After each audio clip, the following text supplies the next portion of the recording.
Welcome back to Bed and Bread. We're here on November 8th in Miami, Florida. And today we got a great topic for you. We're talking about making the right real estate investment when acquiring a property for the purpose of short-term renting. You might be looking for something right now. And Kevin and I today are going to be talking a little bit about that to try to kind of point you in the right direction. What type of property you should be looking for, where you should be looking for that property, and some of the things that you just got to keep top of mind so you don't get in trouble. So you're buying a property to turn it into a vacation rental, Kevin.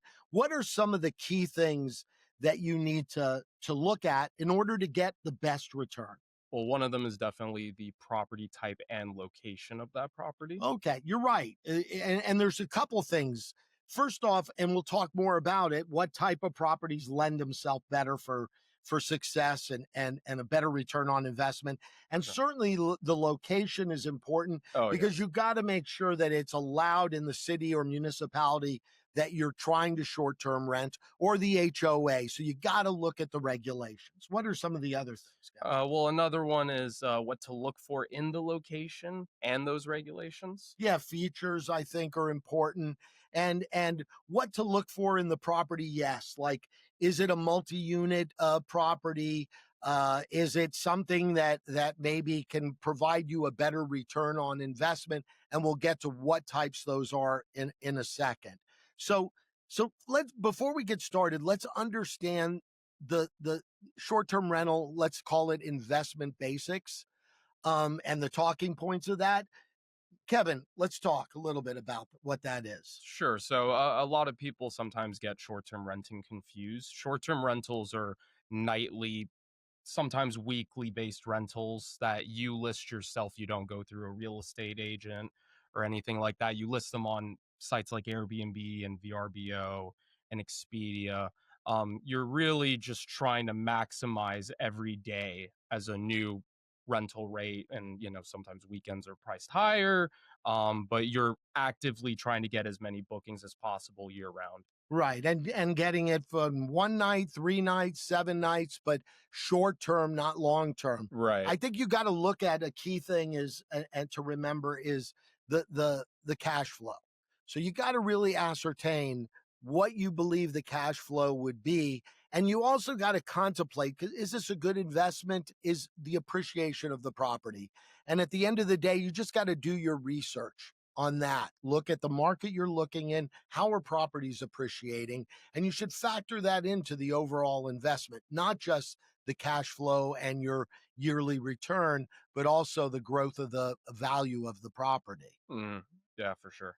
What are some of the key metrics that, Kevin, that they should look for? Well, I believe the top two are the occupancy rate and the average daily rate. I believe that those are the top two metrics you can have, as well as RevPAR, which is revenue per available rate, as well as return on investment, your ROI. Yeah, and remember, you can get sources like AirDNA, Wheelhouse, and they can assist you in determining all aspects of things like occupancy in the given area, average daily rate in the area that you're looking to purchase. You've identified a property in a certain area.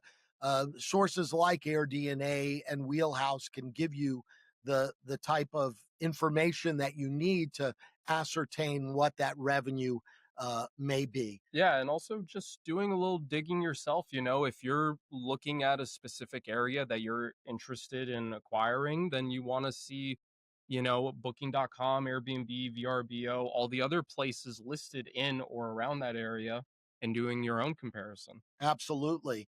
So you've identified an area you want to buy in.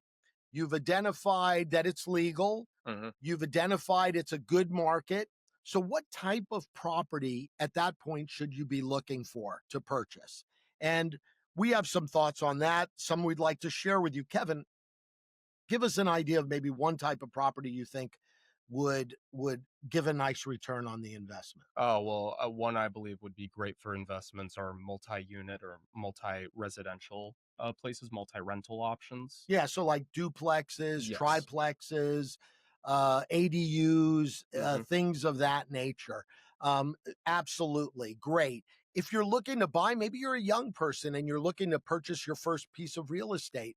Why not look for a property that has multiple? Yeah, good luck with that. Good luck. That has multiple rental opportunities. Maybe you live in one side, rent the other. I Right. have a friend in Hannah in Savannah, and Hannah recently purchased a property in Savannah that they were renting. The owner decided to sell it. They bought it. The other two tenants that were in this three-family home in Savannah decided to stay. All of a sudden, Hannah in Savannah's owns the property. She's paying less. Her mortgage payment now is with the deferment of that mortgage payment with the other rent is much less than what she was paying in rent. So it worked out great, and she's getting the equity on the property. So Right. looking for those types of properties, especially if you're young and looking to live, is probably a great thing. Of course. What else, Kev? Well, another one is easier to scale and income and reduce vacancy risk. I'm just gonna cut that. Homes with flexible layouts is a really good option. Places with base apartments, guest houses. Yeah, for sure. Those types of properties. Again, the ability to host multiple groups in one property. It nurtures long stays. But again, if you have a property that has three or four doors, keys, as we like to call it, to it, then it's not a one key rental where it's either 100% rented or 0% rented. If it's got four keys, it could be 25, 50, and 75% rented. Yeah. So that makes the flow of capital come in better. Yeah. And unique places is another really good one as well. Unique stays are great, especially on Airbnb. People love, kind of, quirky places to go and stay. Yeah, cabins, tiny homes, um, those types of properties. With our business, we have a 4-acre property here in the Miami-Dade County area called La Finca, and it's very unique. There's a mango grove on the property, and we promoted the uniqueness of the property. It's almost like taking a step back in history.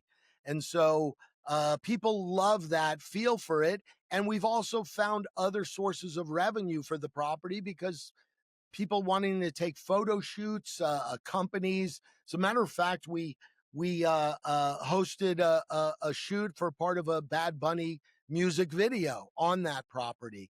So it looked for the uniqueness of a property that in and of itself can really make you stand out amongst the crowd. Yeah, for sure, for sure. It just enhances the guest experience, and that's going to lead to great reviews, which is going to lead to more revenue on your investment. So let's talk, Kevin, about location and zoning and demand. Hmm. Um, and kind of talk a little bit about where to buy. Again, location is everything, but for short-term rentals, regulations matter even more. So we Yeah, don't want to. I know we're getting redundant on the point, but we don't want to not emphasize enough. Make sure you can legally do it before you buy it for that purpose. Um, Areas to look for, allow short-term rentals legally, verify it with the city in the county. and the county Sure. before you're buying, or the HOA, because HOA rules will override city permissions. So make sure that the HOA allows it as well. Yeah. What else with areas do you think are important, Kevin? Well, outside of the legal aspect of it, you want to take into consideration how the location is going to enhance the guest experience. Obviously, you want it to be in an area that's, either up and coming or already there, Yeah, but area with high tourism, right. and event demand. Like here in South Florida, we know that there's a big season in the winter, but it's become a year-round sort of market. Mhm. Here we are in the first weekend of November, which is sort of the fringe, and we're sold out all throughout South Florida on Yeah. our properties. So, look for areas with good tourism and high demand, that either that either have really strong seasonality and the revenue during that season can support the investment and give you the return you want, or an area that has just a year-round demand.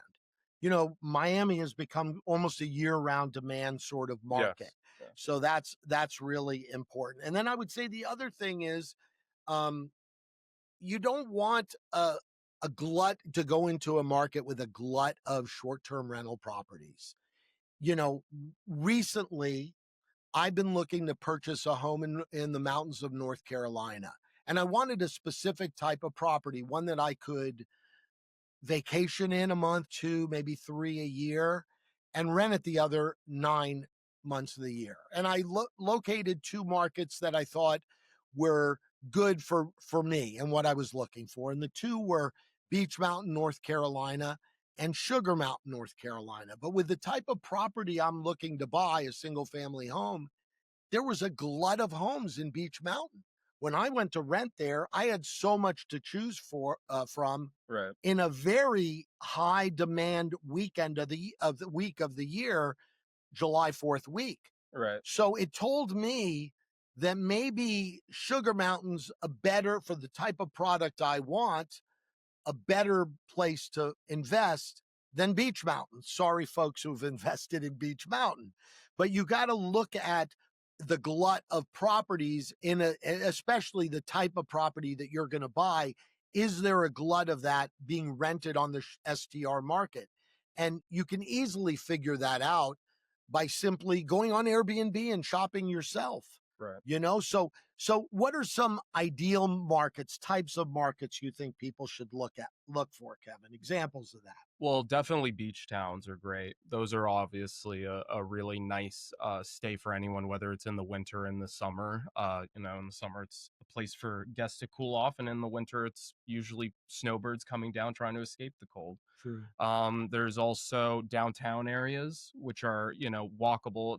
The thing about Sunset in South Miami and Hotel Aria private residences by SoFla, the reason why I think those two are some of our more successful properties is because both properties are very walkable. There's lots of shops, restaurants. Both of them have a movie theater within walking distance.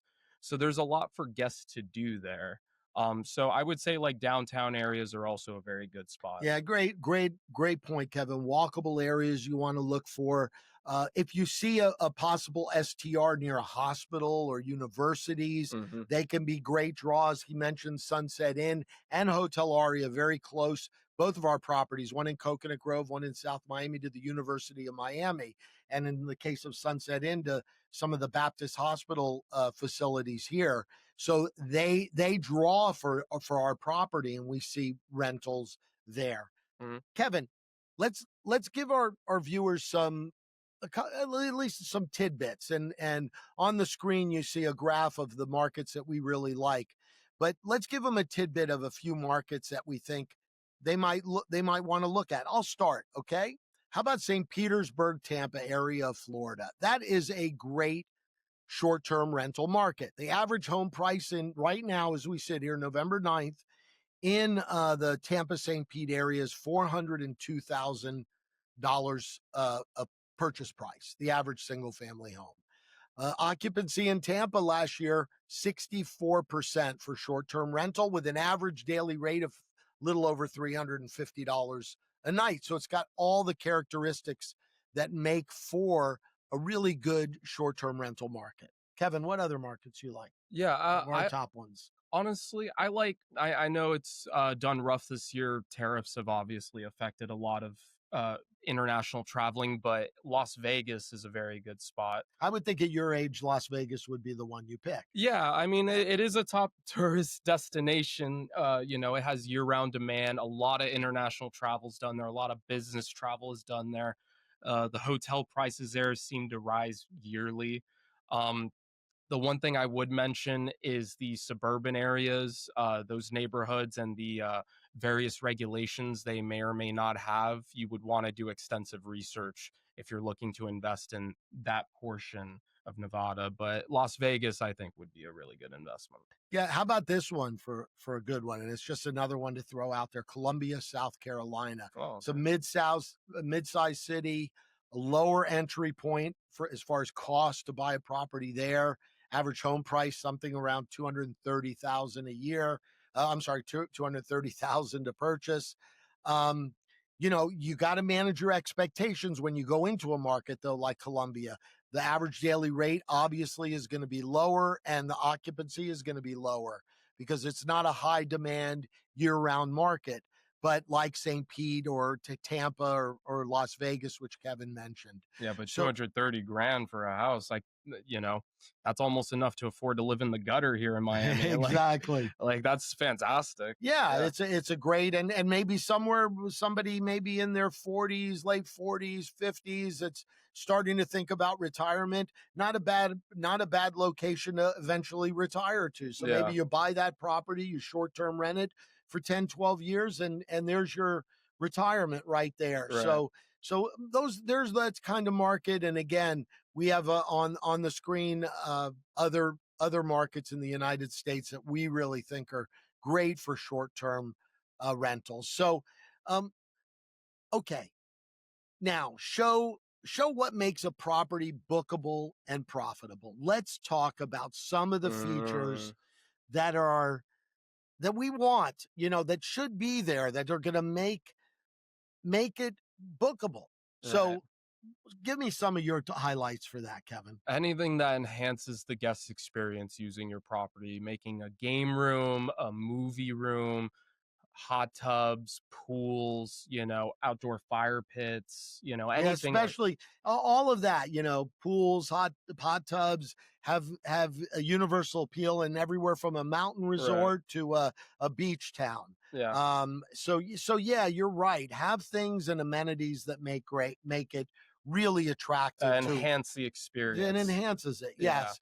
But then there are some basics, okay? Yes. Remember, as short-term rental people want to maybe cook. Part of the reason Hmm. they don't go to a hotel and go to a short-term rental property is because they want that kitchen. Right. Maybe they want to cook breakfast in the morning. Maybe it's a family, that wants to maybe save a little money and not pay the exorbitant prices of some restaurants. So kitchens are important and they should look beautiful and you should highlight them well. Yeah, pet friendly spaces is another great one. Having fenced in yard, like an area outside for, the pet to run around. That's another really good amenity to have, and it also expands your ability to book different types of guests that need Yeah, that pet to come with them. yeah, sure. I mean, a lot of people travel with their pets. So if you Hmm. have pet friendly space and you can highlight that in your listings, it'll be more attractive to those people. Remember, Sure. pets are like members of the family, Yes, they are. right? So, Yeah. um, I think that's good. The other thing is a lot of people want to work when they're unfortunately here in America on vacation. Yep. We tend to do it all the time. And so finding a space that has work friendly environment and a work friendly space that you can highlight in your listings is always a good feature in a home when vacation renting. Hmm. I completely agree. Yeah, having like a nice area, kind of away from everyone where this person can sit down and concentrate, a desk. Maybe you put in a printer there too to make it even extra convenient. Yeah. But yeah, having a workspace is definitely a big feature for them. Yeah. And of course, make it Instagram worthy. So or look for the bones of a property that will be Instagram worthy. And what we mean by that is areas that people love. So they take pictures and they post it on their social media. It's people want to stay in a place that they want to take a lot of photos. And guess what? We all have our camera on us all the time taking photographs. So be mindful of that. What are some of the things to put into a home that you think Kevin would make it attractive? Uh, well, lighting is a huge thing in my opinion. Yeah, it's great for the photos and whatnot, but it's also great for guests too. Them being able to see the bathroom clearly, having a nice bright light in there. Maybe you add a little style lights. Some people put these accent lights behind like TVs and stuff to make it pop more. Like those are nice to do. Also the smart locks are a great feature to have. It looks cleaner. Functionality wise, it is easier for property Much. owners, Yes. but also stylistically, it looks much nicer when you're coming in as a guest. The last thing I just want to point out when you're looking at a property to purchase for vacation rental, be mindful of capacity. So obviously the more capacity you take, the more pertinent it is to the renter. Two people can fit in a place that fits four, but four people can't fit in a place that only allows two, that has a Right. capacity for two. Yes, it is a byproduct of how much you want to invest in a property. Not everyone can buy a 8-bedroom mansion, but be mindful of capacity and always try to look for a space where you can add that maybe sofa bed for the kids if it's a smaller type studio or something of that regard. For sure. Okay. Let's crunch the numbers a little bit, Mhm. talk some basics here about numbers. So you want to estimate the potential income. And again, you go to sources like AirDNA, Mashvisor, Wheelhouse, those sources. And by the way, those websites that I mentioned will offer test memberships where you can get a membership for 10 days for free or something like that, 30 days for free, I think, in the case of Wheelhouse. And you can pull data on the given area on the market that you're looking at. So I would say the first thing is to do that, but you got to make an estimate of your potential income. And then once you've done that, obviously look at what all your expenses are going to be, and you got to factor everything in there, Everything. right? Yeah. What are some of the stuff they should factor in? Anything and everything that you're putting in that costs $1, like cable, internet, water, average electricity. Right. You know, Obviously your mortgage payment. obviously your mortgage payment. Also upkeep too. Like you're gonna be spending money monthly on cleanings. Obviously, that's gonna be a big The factor. cleaning fees, right? Yeah, yeah. And the management fees. Don't look at the revenue and go, wow, it's this much revenue and I own this much for my mortgage, this much for my, utilities and this much for my insurance. And wow, that's great. Remember, you're probably going to hire a management company to manage the property for you and market it. Hmm. Like we do here in Miami as SoFla Vacations with owners from all throughout the world that own here in South Florida. So you're going to have to pay that management fee, and that management fee comes off the top. All right. So be mindful of that. Not to say you can't do it yourself, and in a future show, we'll talk a little bit about how to do it yourself, market it yourself, and rent it yourself. But in this case, you got to factor all those things into it, and then you come up. Obviously, once you've reduced all those fees, you come up with your average monthly income, and okay, I invested. I had to put out 120,000 to get that loan. How much am I making against the 120,000? Whatever that number is, you want to get a good return on your investment, and that's pretty much in a layman's terms how you calculate that. Right. Yeah. Okay. Yeah. Now the loans you can get are pretty good. You can go for a conventional loan. I mean, if you're not dishing out the cash to buy the property outright, and of course that's always an option.